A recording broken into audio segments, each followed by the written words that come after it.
तुमचा शेवट गोड कसा झाला तर तुकोबराय म्हणतात कसा झाला सांगू ऐका ना.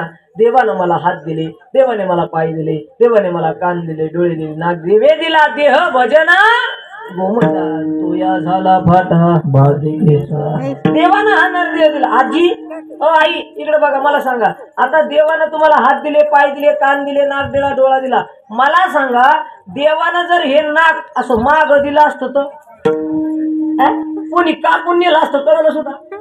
आता मला सांगा देवानं जर हे कान दिले नसते आजी तर चष्मा काय टेकीला असता नाही ना महाराज. देवानं तुम्हाला सगळं दिलंय. काय दिलंय? देवाचं भजन कर. दिले इंद्रिय हात पाय कान डोळे मुख बोलाया वचन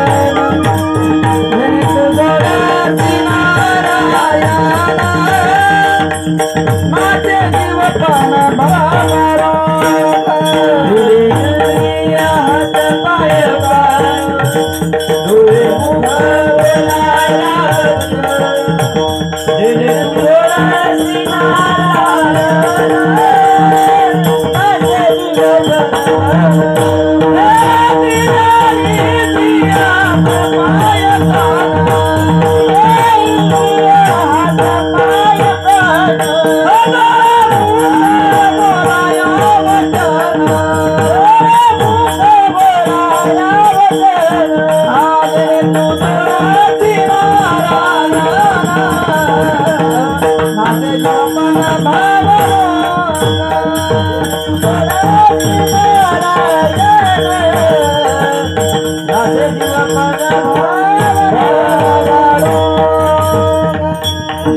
दिले इंद्रिय हात पाय कान.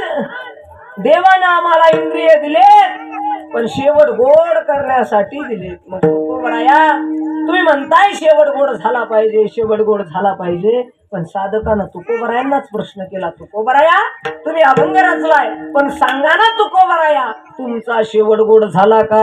आणि मग तुकोबराया म्हणतात बाबा रे मला देवानं हात दिले, पाय दिले, कान दिले, पण मी काय केलं? त्या हातानं टाळी वाजवली, त्या हातानं टाळी वाजवली, मुखानं देवाचं भजन केलं, पायानं मी पंढरपूरला गेलो, त्या मुखानं मी कुणाला वाईट वंगाळ बोललो नाही, या हातानं कुणाचं वाईट केलं नाही. तर लोकांना देवानं हात दिले बाया असं करत असं नाही. हे हात देवाच्या भजनासाठी आहे. म्हणून सांगू देवानं जे नरदेह दिलाय ना त्या नरदेहाला जर तुम्ही सद्गती प्राप्त करून दिली तर नक्कीच तुमचा शेवट गोड होतो.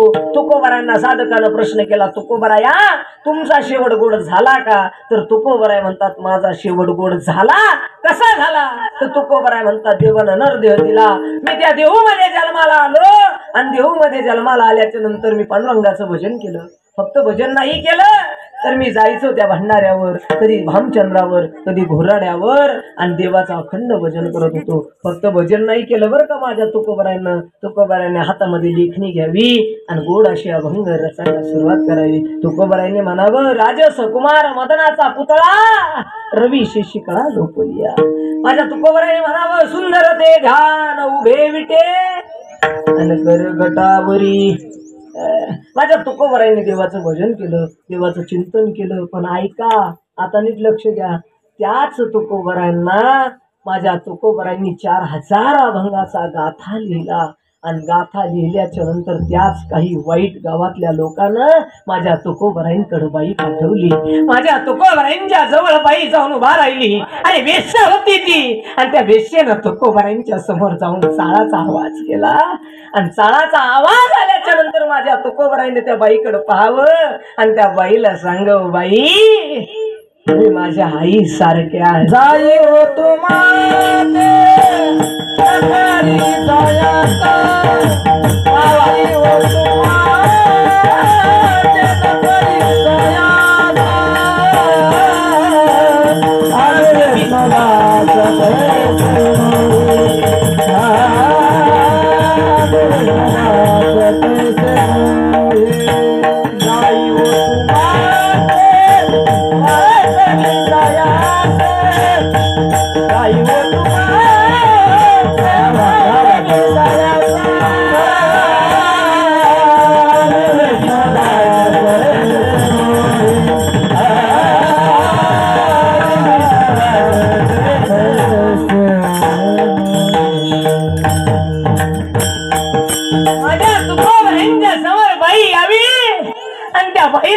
तुकोबारांनी सांगावं, आई तुम्ही निघून जा. अरे वेश्येला सुद्धा आई म्हणण्याची ताकद ज्या मुखामध्ये आली त्याचा देह आणि त्याच्या देहाचा शेवट गोड झाल्याशिवाय राहत नाही. ऐका, माझ्या तुकोबारांनी बाईला काढून द्यावं, पण समाज काय कमी त्रास देतो. एक सांगू, या समाजाची एक रीत आहे दादा, या समाजाची एक रीत आहे. तुम्ही एखादी गोष्ट करायला लागा, एखादी गोष्ट हातामध्ये घ्या आणि तुम्ही करायला सुरुवात करा.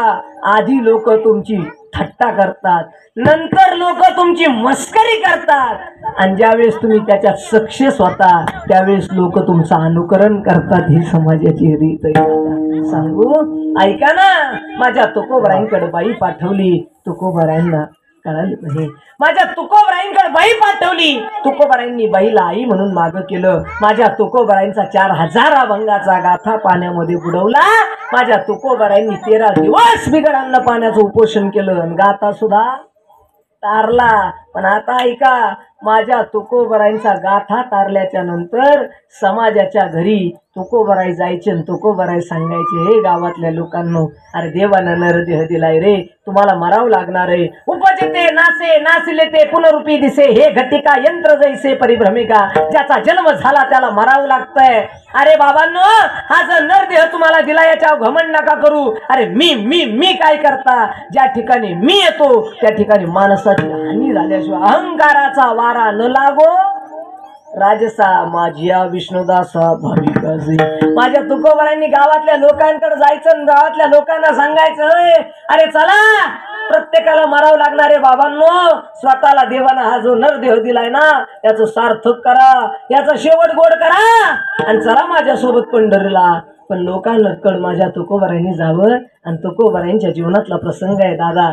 जुगद्गुरु तुकोबाराय देहूमध्ये एका माणसाच्या घरी गेले आणि तुकोबारांनी हात जोडले. तुकोबाराय म्हणतात, हो गावातल्या माणसांनो, चला पंढरीला, चला त्या पांडुरंगाला भेटायला जाऊ. रुक्माईचा पती आहे, हात त्याचे कटेवर आहेत, पाय त्याचे विटेवर आहेत, जगाचा बाप आहे, चला त्याला भेटायला जाऊ, शेवट गोड होईल तुमचा.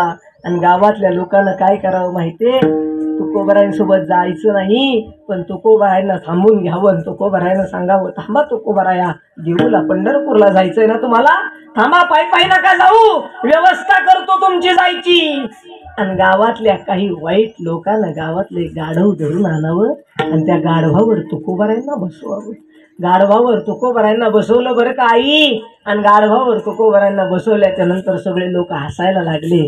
आणि एका माणसानं पळत पळत जाऊन असं तव्याचं काळं आणलं आणि ते काळं माझ्या तुकोबारायांच्या तोंडाला लावलं.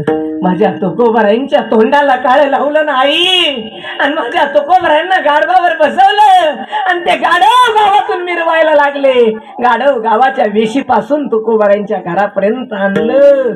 पण तुकोबारायांची बायको आवली, तिला सहन झालं नाही, घराच्या बाहेर आली. स्वतःच्या मालकाला तुकोबारायांना गाढवावर बसलेलं पाहिलं, तोंडाला काळे पाजलेलं पाहिलं. तुकोबारायांची बायको बोलायला लागले, गावातल्या लोकांनो, अरे माझा पती भोळा आहे, माझा पती चांगला आहे, माझा पती गरीब आहे, म्हणून तुम्ही माझ्या तुकोबांना गाढवावर बसवलं नाही का, माझ्या तुकोबांच्या तोंडाला काळं लावलं नाही का, अरे वाटतं ना भावा तुमचं. असा शब्द माझ्या तुकोबारांच्या पत्नीच्या तोंडातून गेला. आणि माझ्या तुकोबाराईंनी पत्नीच्या तोंडाला हात लावला आणि पत्नीला बोलायला लागली, तुकोबाराये, अगं वेडीस का तू, अगं आवले, अगं वेडीस का तू, का लोकांना शिव्या देते, का लोकांना श्राप देते, अगं गप, का लोकांना वाईट बोलते. आणि तुकोबारांची पत्नी म्हणते, अहो मालक, यांनी तुम्हाला गाढवावर बसवलंय, तुमच्या तोंडाला काळं फासलंय मालक, लाज वाटते की नाही, अहो वाईट घेतले लोक. आणि त्यावेळेस माझ्या तुकोबारांनी पत्नीला सांगावं, अगं येडे, बघ या लोकांचं किती प्रेम आहे माझ्यावर, यांनी मला गाढवावर बसवलंय आणि स्वतः पायी पायी चालतात. काय विचार येतो, काय विचार येतो. अहो काही, अहो आमच्या रानातलं कोणी खुरपून नेलं तर आम्ही भांडायला जातो.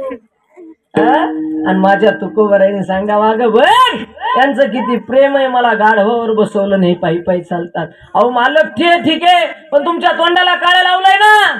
अहो आगा आगा आवले आई, यांनी माझ्या तोंडाला कावळं लावलं, याच्यात काही नवलंय. मी रोज फक्त एक बुक्क्याचं एकच बोट माझ्या कपाळाला लावतो. माझा पांडुरंग अख्खा काळा आहे, माझ्या पांडुरंगाचं काळं यांनी लावलं, काही अडचण नाही. याला देव म्हणतात, याला संत म्हणतात. आणि आता ऐका, त्या तुकोबरायांना नीट ऐका, त्या तुकोबरायांचा अभंग आहे. आणि त्या तुकोबरायांना लोकांनी गाढवावर बसवलं, तोंडाला काळं भाजलं, बाई पाठवली. गावातल्या एका माणसानं काठीच्या काठानं माझ्या तुकोबरायांना मारलं. पण त्याच माणसाकडे माझे तुकोबराय संध्याकाळी तेल घेऊन जातात आणि म्हणतात, ओ भट्ट, तुम्ही मारलंय मला, पण तुमची पाठ दुखत असेल, चोपून देऊ का? याला संत म्हणतात. आणि अशा संत तुकोबरायानं माझ्या पांडुरंगाची भेट घेतली. नुसती भेट नाही घेतली, तर माझ्या तुकोबरायांना नेण्यासाठी देवाला विमान पाठवावं लागलं. आणि विमानात बसून माझे तुकोबराय स्वदेह वैकुंठाला गेले. माझ्या तुकोबरायांचा शेवट गोड झाला. म्हणून तुकोबरायांना म्हणण्याचा अधिकार आला, शेवट तो भला माझा बहु गोड झाला. मडके महाराज आल्यापासून सांगता शेवट गोड झाला, शेवट गोड झाला. तुकोबरायांचाच झालं का हो? अजून कुणी आहे का ज्यांना म्हणण्याचा अधिकार आला असेल माझा शेवट गोड झाला? अजून एक उदाहरण सांगतो बरं काही, एवढं लक्षात घ्या. एवढं एक उदाहरण घरी घेऊन गेलात ना, बस सफल होईल गड्या हे कीर्तन. आज ज्या असणाऱ्या आमच्या शालन आईच्या पुण्यस्मरणाला तुम्ही आलात ना, त्या आईला सुद्धा म्हणण्याचा अधिकार आलाय, माझा शेवट गोड झाला. कसा माहितीये? सांगणार आहे तुम्हाला. आज या का आईचं शेवट गोड करायचं आपल्याला. पण अजून एक उदाहरण सांगतो बघा, इकडे लक्ष द्या. कुणाला म्हणण्याचा अधिकार आहे माझा शेवट गोड झाला? त्या जगामध्ये 3 व्यक्तीला म्हणण्याचा अधिकार आहे माझा शेवट गोड झाला. एक संत आहे आणि दुसरे म्हणजे माईबाप आहे. कारण संत आमच्यावर प्रेम करतात गड्या. कोणाला म्हणण्याचा अधिकार आहे माझा शेवट गोड झाला? एक उदाहरण आहे बघा, लक्ष द्या बरं. काही कळेल तुम्हाला. आपण या भारत देशामध्ये राहतो ना, या भारत देशामध्ये एक परभणी नावाचा जिल्हा आहे.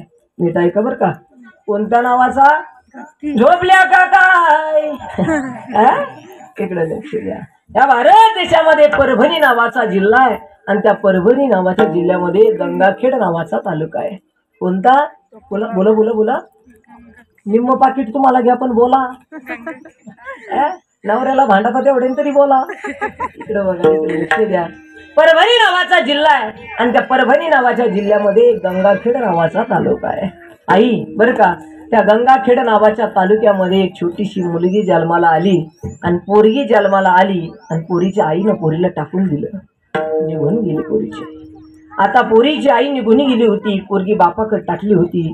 पोरींनो, इथं बसलेल्या प्रत्येक पोरीला विनंती असेल, ताई नीट ऐका बघा, हा दृष्टांत तुमच्या लक्षात येईल. पोरीच्या आईला पोरीला टाकून दिलं, आई निघून गेली. आणि आता बाप त्या पोरीला सांभाळायला लागला. दिवसांमागून दिवस जात होते, पोरगी लहानची मोठी होत होती. आता पोरगी 3 वर्षाची, आता पोरगी 5 वर्षाची, 10 वर्षाची, 15 वर्षाची पोरगी झाली.